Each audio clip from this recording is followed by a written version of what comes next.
ಜಾನಕಿಯವರನ್ನ ಭೇಟಿ ಮಾಡಿಸಲು ಒಪ್ಪಲಿಲ್ಲ ಕೇರ್ ಟೇಕರ್. ಜಾನಕಿಯವರನ್ನ ಭೇಟಿ ಮಾಡಿಸೋದಕ್ಕೆ ಒಪ್ಪಲಿಲ್ವ?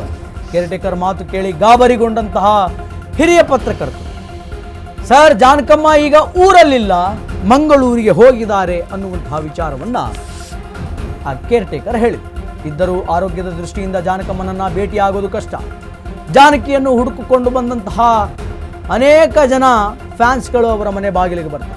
ಅವರನ್ನೆಲ್ಲ ಭೇಟಿಯಾದರೆ 88 ವರ್ಷದ ಇಳಿಯ ವಯಸ್ಸಿನ ಜಾನಕಿಯವರ ಆರೋಗ್ಯ ಗತಿ ಏನಾಗಬೇಕು? ಹಾಗಾದರೆ ಪ್ರಸ್ತುತ ಅವರ ಆರೋಗ್ಯ ಗತಿ ಹೆಂಗಿದೆ? ಹೀಗಾಗಿ ನಾನೇ ಸರ್ಪಗಾವಲು ಹಾಕೊಂಡಿದ್ದೀನಿ ಅಂತ ನವೀನ್ ಆ ಹಿರಿಯ ಪತ್ರಕರ್ತರಿಗೆ ಹೇಳ್ತಾರೆ. ಹಿರಿಯ ಪತ್ರಕರ್ತರು ಜಾನಕಮ್ಮನವರನ್ನ ಭೇಟಿಯಾಗಬೇಕು, ಅವರನ್ನು ಮಾತಾಡಿಸಬೇಕು ಅಂತ ಮೈಸೂರಿನ ಶ್ರೀರಾಮಪುರಕ್ಕೆ ಹೋದಾಗ ಅವರಿಗೆ ಸಿಕ್ಕಂತಹ ಉತ್ತರ ಇದೆ. ಜಾನಕಮ್ಮನ ಕೇರ್ ಟೇಕರ್ ಮಾತು ಕೇಳಿ ಆ ಹಿರಿಯ ಪತ್ರಕರ್ತರು ಗಾಬರಿ ಆಗ್ತಾರೆ. ಅವರು ಊರಲ್ಲಿಲ್ಲ, ಮಂಗಳೂರಿಗೆ ಹೋಗಿದ್ದಾರೆ ಅಂತ ಆ ಕೇರ್ ಟೇಕರ್ ನವೀನ್ ಹಿರಿಯ ಪತ್ರಕರ್ತನಿಗೆ ಹೇಳ್ತಾರೆ. ಬಹಳ ದೊಡ್ಡ ಹಿರಿಯ ಪತ್ರಕರ್ತರವರು ಸಿನಿಮಾದ ಎಲ್ಲ ಗಣ್ಯರನ್ನು ಕೂಡ ಸಂದರ್ಶನ ಮಾಡಿದ್ದಾರೆ, ಅವರ ಬಗ್ಗೆ ತಿಳ್ಕೊಂಡಿದ್ದಾರೆ, ಅವರ ಬಗ್ಗೆ ಬರೆದಿದ್ದಾರೆ. ಜಾನಕಮ್ಮನ ಬಗ್ಗೆ ತಿಳ್ಕೊಳ್ಬೇಕು ಅಂತ ಅತ್ಯಂತ ಕುತೂಹಲದಿಂದ ಹೋದಂತಹ ಅವರಿಗೆ ಅಲ್ಲೊಂದು ಶಾಕ್ ಆದಿತ್ತು. ಅಲ್ಲಿ ಹೋದ ಮೇಲೆ ಅವರಿಗೆ ಅಲ್ಲೊಂದು ಫರ್ನಿಚರ್ ಅಂಗಡಿ ಕಾಣುತ್ತೆ, ಅದಕ್ಕೆ ಜಾನಕಮ್ಮನ ಹೆಸರಿದೆ. ಹೀಗಾಗಿ ಅಲ್ಲಿ ನವೀನ್ ಅನ್ನುವಂಥ ಒಬ್ಬ ಹುಡುಗನನ್ನು ಅವ್ರನ್ನ ಮಾತಾಡಿಸ್ತಾರೆ. ಮಾತಾಡಿಸಿ ಆತನ ಬಗ್ಗೆ ಕೂಡ ತಿಳಿದುಕೊಳ್ತಾರೆ. ಆತನಿಗೆ 13 ವರ್ಷ ಆತನಿಗೆ ವಯಸ್ಸಿದ್ದಾಗ ಆಗಲಿಂದನೂ ಆತ ಜಾನಕಮ್ಮನ ಅಭಿಮಾನಿ. ರೈಟ್ ನೌ ಜಾನಕಮ್ಮನ ಮಗನಾದಂತಹ ಮುರಳೀಧರ ಕಾಲವಾದ ಮೇಲೆ, ಸಾವನ್ನಪ್ಪಿದ ಮೇಲೆ ಸಂಪೂರ್ಣ ಜಾನಕಮ್ಮನವರ ಜವಾಬ್ದಾರಿಯನ್ನು ಈ ನವೀನಾನೇ ತೆಗೆದುಕೊಂಡಿದ್ದಾನೆ ಅನ್ನುವಂತಹ ವಿಚಾರ ಪತ್ರಕರ್ತರಿಗೆ ಗೊತ್ತಾಗುತ್ತೆ. ಪತ್ರಕರ್ತರಿಗೆ ಗೊತ್ತಾದ ಮೇಲೆ ನಾನು ಜಾನಕಮ್ಮನ ಒಂದ್ಸಲಿ ಮೀಟ್ ಮಾಡಬೇಕು, ನೋಡಬೇಕು ಅಂತಂದಾಗ ಅದಕ್ಕೆ ಈ ಕೇರ್ ಟೇಕರ್ ನವೀನ ಅದಾಗಲ್ಲ, ನೀವು ಜಾನಕಮ್ಮನವ್ರನ್ನ ಮೀಟ್ ಮಾಡೋದಕ್ಕೆ ಆಗೋದಿಲ್ಲ. ಯಾಕೆ ಅಂತ ಕೇಳಿದರೆ, ಸಾರ್ ಅವರಿಗೆ ಒಂದಲ್ಲ ಎರಡಲ್ಲ 88 ವರ್ಷ ವಯಸ್ಸು. 88 ವರ್ಷ ವಯಸ್ಸು. ನಾನು ಆಗಲೇ ಹೇಳಿದೆ, ಮರುವಿನ ಕಾಯಿಲೆ ಒಂದಿದೆ, ಅದರ ಜೊತೆಗೆ ಅನಾರೋಗ್ಯದ ಕೆಲ ಸಮಸ್ಯೆಗಳಿದೆ ಆ ಮಹಾತಾಯಿಗೆ. 88 ವರ್ಷ ವಯಸ್ಸು. ಜಾನಕಮ್ಮನ ನೋಡಬೇಕು ಅಂತ ಹೇಳಿ 100 ಜನ ಬರ್ತಾರೆ ಸರ್ ಇಲ್ಲಿಗೆ. ಹಂಗೆ ಬಂದವ್ರನ್ನೆಲ್ಲ ನಾನು 88 ವರ್ಷದ ಆ ಮಹಾತಾಯಿ ಹತ್ರ ಬಿಟ್ಟರೆ ಆಕೆಯ ಆರೋಗ್ಯದ ಸ್ಥಿತಿಗತಿಗಳು ಏನಾಗಬೇಕು ಅಂತ ಕೇಳಿದಂತೆ ನವೀನ. ಯಾರಿಗೆ? ಆ ಹಿರಿಯ ಪತ್ರಕರ್ತರಿಗೆ. ಅಲ್ಲಪ್ಪ, ನಾನು ಹಿರಿಯ ಪತ್ರಕರ್ತ, ಒಂದ್ಸಲಿ ನಾನು ಭೇಟಿ ಮಾಡ್ತೀನಿ, ನೋಡ್ಕೊಂಡು ಬರ್ತೀನಿ ಅಂತಂದರೆ ಆತ ಹೇಳಿದ್ದೇನು ಅಂತಂದರೆ, ಜಾನಕಮ್ಮ ಮನೆಯಲ್ಲಿಲ್ಲ, ಮಂಗಳೂರಿಗೆ ಹೋಗಿದ್ದಾರೆ ಅಂತ ಹೇಳಿದ್ನಂತೆ. ಮಂಗಳೂರಿಗೆ ಹೋಗಿಬಿಟ್ಟಿದ್ದಾರೆ ಜಾನಕಮ್ಮ, ಇಲ್ಲಿಲ್ಲ ಅಂತ ಹೇಳಿದ್ರು. ನೀನು ಸುಳ್ಳು ಹೇಳ್ತೀಯ ಮಾರಯ್ಯ, ಜಾನಕಮ್ಮ ಇಲ್ಲೇ ಇರ್ತಾರೆ, ನಾನು ಜಾನಕಮ್ಮನ ನೋಡ್ತೀನಿ ಅಂತ ಪತ್ರಕರ್ತರೇನೋ ಕೇಳಿರ್ತಾರೆ. ಆದರೆ ಆತ ಕಂಪ್ಲೀಟಾಗಿ ಜಾನಕಮ್ಮನವರನ್ನು ಮೀಟ್ ಮಾಡೋದಕ್ಕೆ ಅವಕಾಶ ಅಂತರೂ ಮಾಡಿಕೊಟ್ಟಿಲ್ಲ. ಒಬ್ಬರಲ್ಲ ಇಬ್ಬರಲ್ಲ, ದಿನಕ್ಕೂ 100 ಜನ ಬರ್ತಾರೆ. ಬಂದವ್ರನ್ನೆಲ್ಲ ಹೀಗೆ ನಾನು ಬಿಟ್ಕೊಂಡು ಕೂತ್ರೆ ಅವರ ಆರೋಗ್ಯದ ಸ್ಥಿತಿಗತಿಗಳು ಹಾಳಾಗುತ್ತೆ, ಆದ್ದರಿಂದ ನಾನು ಬಿಡಲ್ಲ ಅಂತ ವೆರಿ ಕ್ಲೀನ್ ಆ್ಯಂಡ್ ಕ್ಲಿಯರಾಗಿ ಆ ಕೇರ್ ಟೇಕರ್ ನವೀನ ಆ ಪತ್ರಕರ್ತರಿಗೆ ಹೇಳ್ತಾರೆ. ಹಾಗಾದರೆ ಯಾವ ಸ್ಥಿತಿಗತಿಗಳಿದೆ ಇವತ್ತು ಎಸ್ ಜಾನಕಿಯವರಿಗೆ? ಒಬ್ಬ ಹಿರಿಯ ಪತ್ರಕರ್ತನನ್ನೂ ಕೂಡ ನೋಡೋದಕ್ಕಾಗಲಿಲ್ಲ, ಅವರನ್ನು ನೋಡೋದಕ್ಕೆ ಬಿಡಲಿಲ್ಲ ಆ ಕೇರ್ ಟೇಕರ್ ಅಂತಂದರೆ ಇವತ್ತು ಜಾನಕಮ್ಮನವರ ಆರೋಗ್ಯ ಸ್ಥಿತಿ ಹೆಂಗಿದೆ? ಅವರ ಆರೋಗ್ಯದ ಗತಿ ಇವತ್ತು ಎಲ್ಲಿವರೆಗೆ ಬಂದು ನಿಂತಿದೆ, ಏನಾಗಿದೆ ಅನ್ನುವಂಥದ್ದೇ ಈಗ ದೊಡ್ಡ ಪ್ರಶ್ನೆ. ಅದೇ ಇವತ್ತು ಒಂದು ದೊಡ್ಡ ಪ್ರಶ್ನೆಯಾಗಿ ಅನೇಕರನ್ನು ಕಾಡ್ತಾ ಇದೆ. ಗೃಹ ಬಂಧನದಲ್ಲಿ ಇವತ್ತು ಎಸ್ ಜಾನಕಿಯವರು ಏನು ಮಾಡ್ತಾ ಇದ್ದಾರೆ?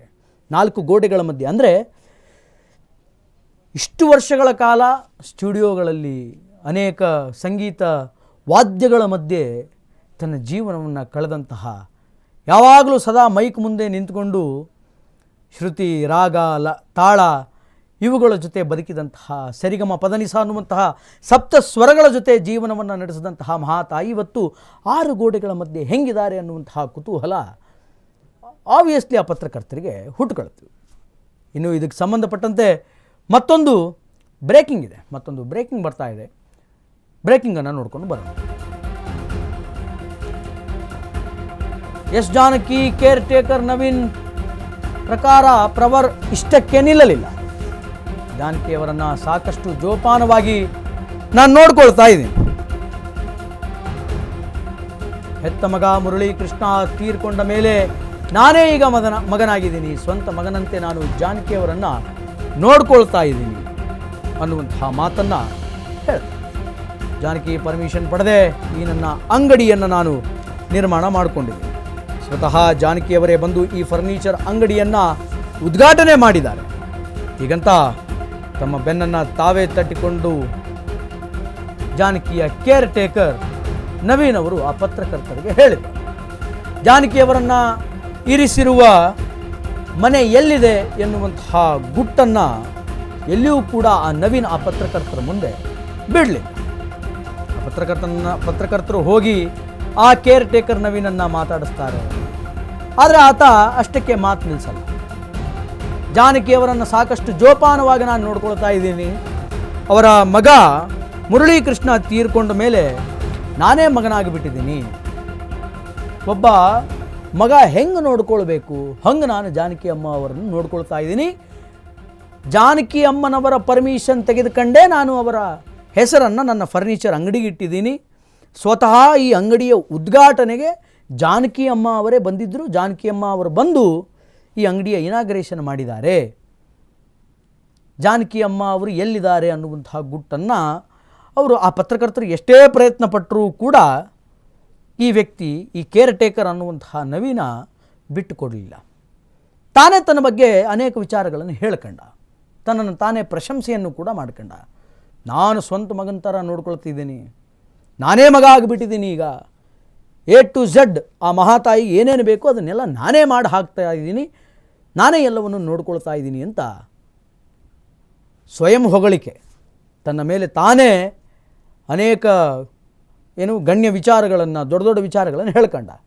ಮಗ ಹೋದ ಮೇಲೆ ಅವರ ಆರೋಗ್ಯ ಸರಿ ಇರಲಿಲ್ಲ ಸರ್, ಹೀಗಾಗಿ ನಾನೇ ಫುಲ್ ಕಂಪ್ಲೀಟ್ ಕೇರ್ ಟೇಕರ್, ಈಗ ನಾನೇ ನೋಡ್ಕೊಳ್ತಾ ಇದ್ದೀನಿ ಅಂತ. ಆದರೆ ಅಷ್ಟು ಮಾತಿನ ಉದ್ದಕ್ಕೂ ಕೂಡ ಜಾನಕಮ್ಮನವರು ಎಲ್ಲಿದ್ದಾರೆ, ಅವರನ್ನು ಎಲ್ಲಿ ಇರಿಸಿದ್ದಾರೆ ಅನ್ನುವಂತಹ ವಿಚಾರವನ್ನು ಆತ ಕಿಂಚಿತ್ತೂ ಕೂಡ ಬಾಯಿ ಬಿಡಲಿಲ್ಲ, ಸ್ವಲ್ಪವೂ ಕೂಡ ಹೇಳಲೇ ಇಲ್ಲ. ಆಬ್ವಿಯಸ್ಲಿ ಪತ್ರಕರ್ತರ ಅಂದಮೇಲೆ ಒಂದು ನ್ಯಾಕ್ ಇರುತ್ತೆ, ಹೆಂಗಾದರೂ ಮಾಡಿ ಹೊರಗಡೆ ಬಾಯಿ ಬಿಡಿಸಬೇಕು, ಹೆಂಗಾದರೂ ಮಾಡಿ ಹೇಳಿಸಬೇಕು ಅಂತ. ಬಟ್ ನಿರಾಶೆ ಆಗಿದ್ದಂತೂ ಸತ್ಯ, ಆತ ಹೇಳಲಿಲ್ಲ. ಬಟ್ ಯಾಕೆ ಅಷ್ಟು ಆ ವಿಚಾರವನ್ನು ಮುಚ್ಚಿಟ್ಟ ಅನ್ನುವಂತಹ ಪ್ರಶ್ನೆ ಆ ಸಂದರ್ಭದಲ್ಲಿ ಪತ್ರಕರ್ತರ ಮನಸ್ಸಿನಲ್ಲಿ ವ್ಯಕ್ತವಾಯಿತು.